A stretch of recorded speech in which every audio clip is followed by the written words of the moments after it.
তারা শিক্ষিত, শিক্ষা সমাজ, তাদের কাছে আছে অহংকার। তারা এখন মা বাবাকে বৃদ্ধাশ্রমে আর নয়তো মুরগা ঘরে টাকা দেয়।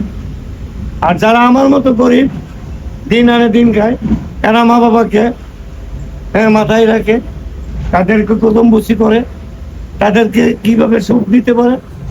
একমাত্র অশিক্ষিত এবং গরিব যারা, তারাই মা বাবাকে স্নেহশ্রদ্ধভাবে সৃজন করে। আপনার জীবনে এরকম কোনো কাহিনী হয়েছে নি আপনাদের সুলতানপুরে এলাকার ভিতরে, মানে যারা মা বাবার দূরের কাছে? অনেক অনেক অনেক এরকম একটা এরকম উদ্ধৃতিতে এইখানে দেওয়া যাবে না, অন্য হানে রইলে এটা আপনি কাল্পনিক ভাবে বললেন, সমস্যা না না। না, কাল্পনিক যেটা এটা তো বলেই দিচ্ছি।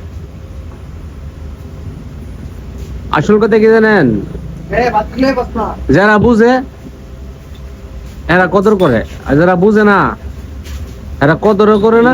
একজন শিক্ষিত ছেলে বুঝবে না শিক্ষা জাতির মেরুদণ্ড, হ্যাঁ। শিক্ষা জাতির মেরুদণ্ড।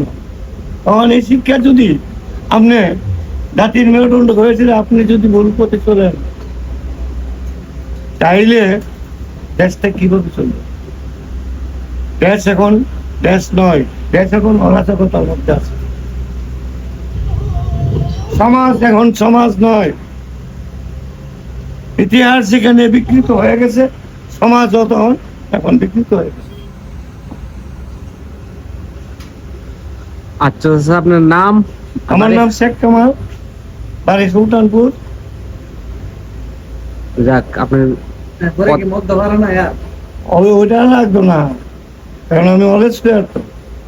আচ্ছা, আপনার কথা শুনে আসলে ভালো লাগলো। চা খাইতে আইসা শুনলাম আপনার কথা। ভালো থাকবেন। আলহামদুলিল্লাহ, আমি আপনাদের জন্য দোয়া করি। আপনারও